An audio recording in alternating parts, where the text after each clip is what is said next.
Taong 2015 noong unang nilabas ang Honda Forza 125 sa European market. At as expected ay pumatok agad ang motor na ito. Kasi syempre Japanese brand, kaya napakaganda talaga ng quality. Yun ang first generation ng Honda Forza 125 sa European market. Dahil sa sobrang pumatok ito at very in demand, taong 2018 naman, nilabas nila ang second generation ng Honda Forza 125. At nung nakaraang taon lang ay nilabas ulit ang panibagong bersyon nito na mas pina-high-tech pa ang kanyang features at mas pinaganda ang looks. Ito naman yung pang third generation ng Honda Forza 125. Mula noon hanggang ngayon ay tinangkilik na talaga ng taga-Europa ang Honda Forza 125. Ano-ano kaya ang nasa scooter na ito at kung bakit sobrang pumatok ito sa European market? Sa video na ito ay pag-usapan natin ang kanyang specs, features, at magkano naman ang presyo ng motor na ito. Welcome ulit sa ating panibagong video. Bago tayo magpatuloy ay baka naman makahingi ng likes bilang suporta sa ating munting channel at kung gusto mo ng ganitong content ay mag-subscribe na. Hit mo rin ang notification bell icon para lagi kang updated sa ating mga videos. Paki-follow na rin ang ating Facebook page. Ang Honda Forza 125 ay may pagkabulky ang datingan. Kung titingnan mo siya ay para siyang may mataas na engine displacement. Hindi mo siya mahalata na isang 125cc lang. At hindi lang yan, napaka-elegant sporty din ang hetsura ng Touring Maxi scooter na ito. Meron na itong bagong looks sa front fairings. Ang headlight at daytime running light ng motor na ito ay hinango sa bigger brother nito na Honda Forza 750. Ang overall body shape niya ay parang may pagka-resemble sa Yamaha X-Max 300. Pang big bike ang pormahan. Napaka-unique din ng visor at side mirror niya sa harap na mas nakadagdag pa sa kanyang pagka-premium looks at ang kanyang malalapad na tire na bumagay lang talaga sa body design ng scooter na ito. Alamin naman natin ang engine specs ng motor na ito.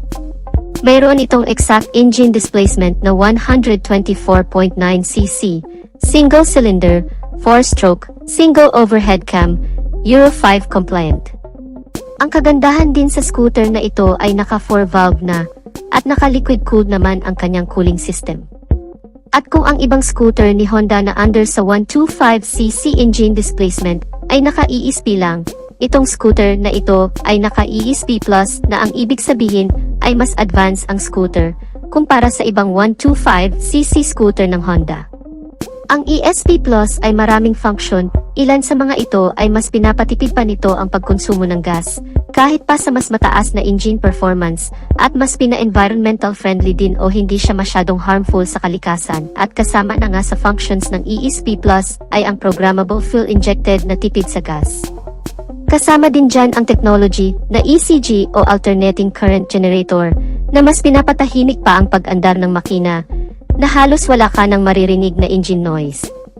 Pagdating naman sa engine performance, ang kanyang maximum power ay 14.75 horsepower at 8,750 RPM at ang kanyang maximum torque naman ay 12.2 Nm at 6,500 RPM. So pagdating sa kanyang engine performance ay medyo nakakagulat dahil sa ganito kaliit na engine, kaya pala mag-produce ng ganito kataas na horsepower at torque. Actually, hindi lang nito pinantayan ang engine displacement na Honda Click natin dito sa Pilipinas, hinigitan pa niya ang overall engine performance dahil ang Honda Click ay mayroon lamang 11.1 horsepower at 8,500 RPM, samantalang ang Honda Forza ay mayroong 14.75 horsepower at 8,750 RPM. Mas mataas si Honda Forza in terms of maximum power and torque. So okay lang pala kung medyo malaki ang body size ng motor na ito. Binaw naman sa taas ng engine performance na kayang tumakbo ng 115 km/h. Mapunta naman tayo sa features ng motor na ito. Equipped din ang motor na ito ng HSTC o Honda Selectable Torque Control System o sa ibang term ay ang Traction Control System.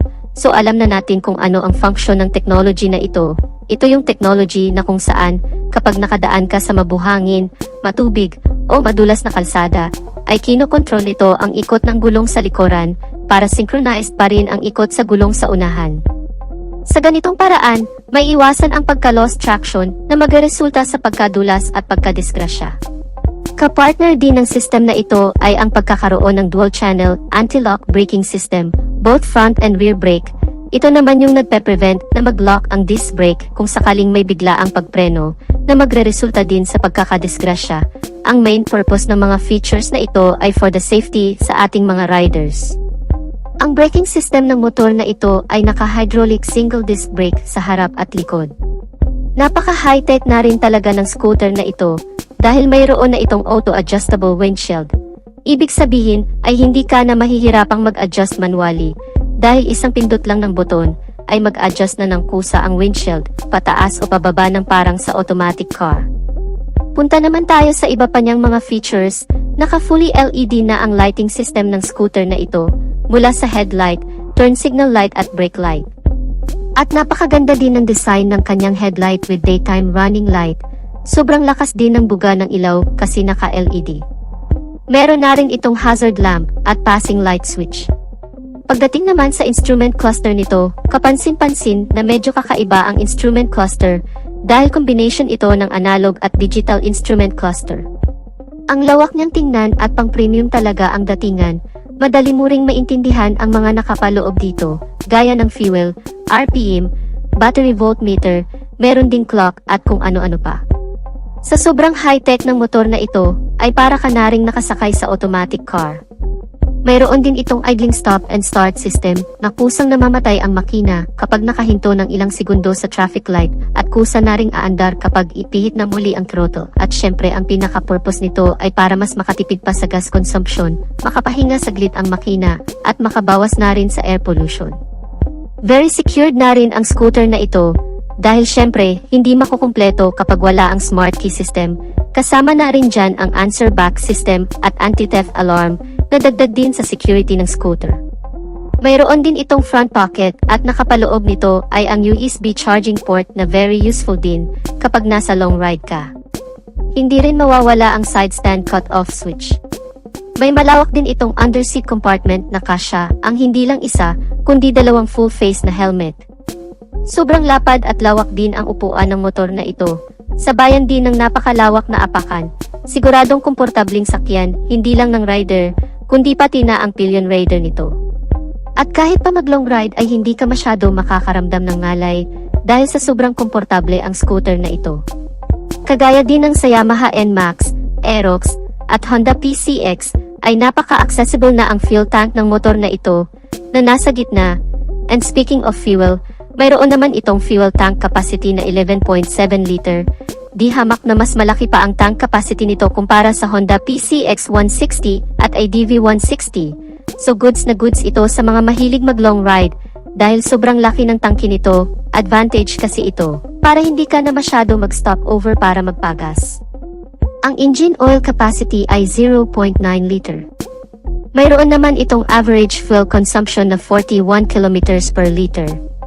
So sa type ng scooter na ito, na medyo malaki para sa isang 125cc, at may mataas na engine performance, ay masasabi natin na napakasulit at tipid na rin talaga sa gas consumption ang scooter na ito.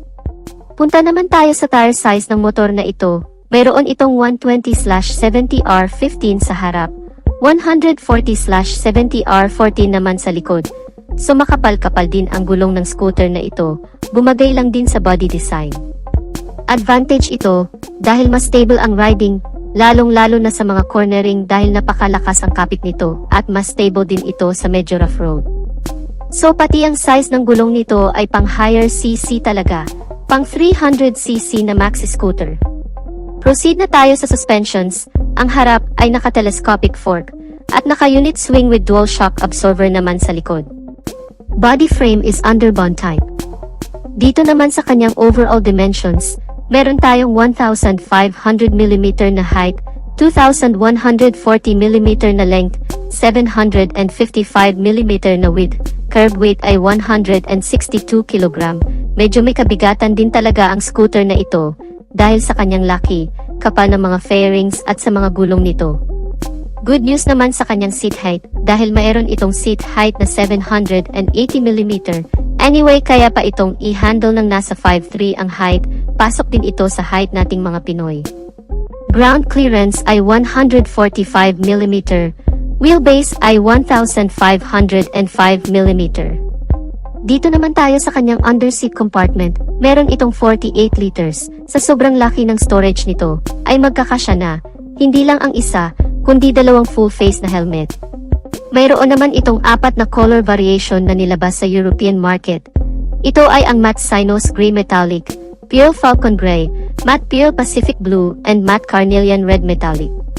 At ang price naman nito sa US dollar ay nasa $6,700 na kung direct nating convert sa Philippine peso ay pumapalo din sa 344,960 pesos. Kung mapapansin natin ay masyadong mahal, pang 300cc na scooter ang presyuhan ng motor na ito. Pero hindi ganyan ang presyuhan ng scooter na ito kung sakaling nandito na ito sa Pilipinas. Dahil sa Europe ay mataas talaga ang cost of living. Ito yung rason kung bakit mataas ang presyuhan nila sa European market. Dahil mataas din ang labor nila kumpara dito sa Pilipinas. Pero kung dito ito gawin sa Asia, I'm sure mababa din ang presyuhan ng scooter. Dahil mas mababa din naman ang labor. At isa pa, magkaiba ang tax natin sa Asia kumpara sa Europa. Sa ngayon ay wala pa tayong konkretong impormasyon sa kung ilalabas ba ito sa Pilipinas o hindi. Pero kung sakaling ilabas man ito, ay baka magiging downgraded na ang unit na ito. Kasi ang mga Pinoy gusto ay mura at sulit na motor, kaya kung mapapansin natin, kadalasan ng mga motor na dinala sa atin sa Pilipinas ay kulang-kulang na ang specs at features. So ano ang masasabi niyo mga kamoto sa bagong Honda Forza 125? Magiging patok kaya ito kung sakaling dalhin sa Pilipinas? Just comment your reactions in the comment section down below. So dito na natin tatapusin ang ating video mga kamoto. Kung bago ka pa lang sa channel ko at hanap mo ay mga ganitong video content ay mag-subscribe ka na sa aking channel. Hit mo na rin ang notification bell icon para lagi kang updated sa aking mga videos. Paki-follow na rin ang ating Facebook page. Maraming salamat at ride safe.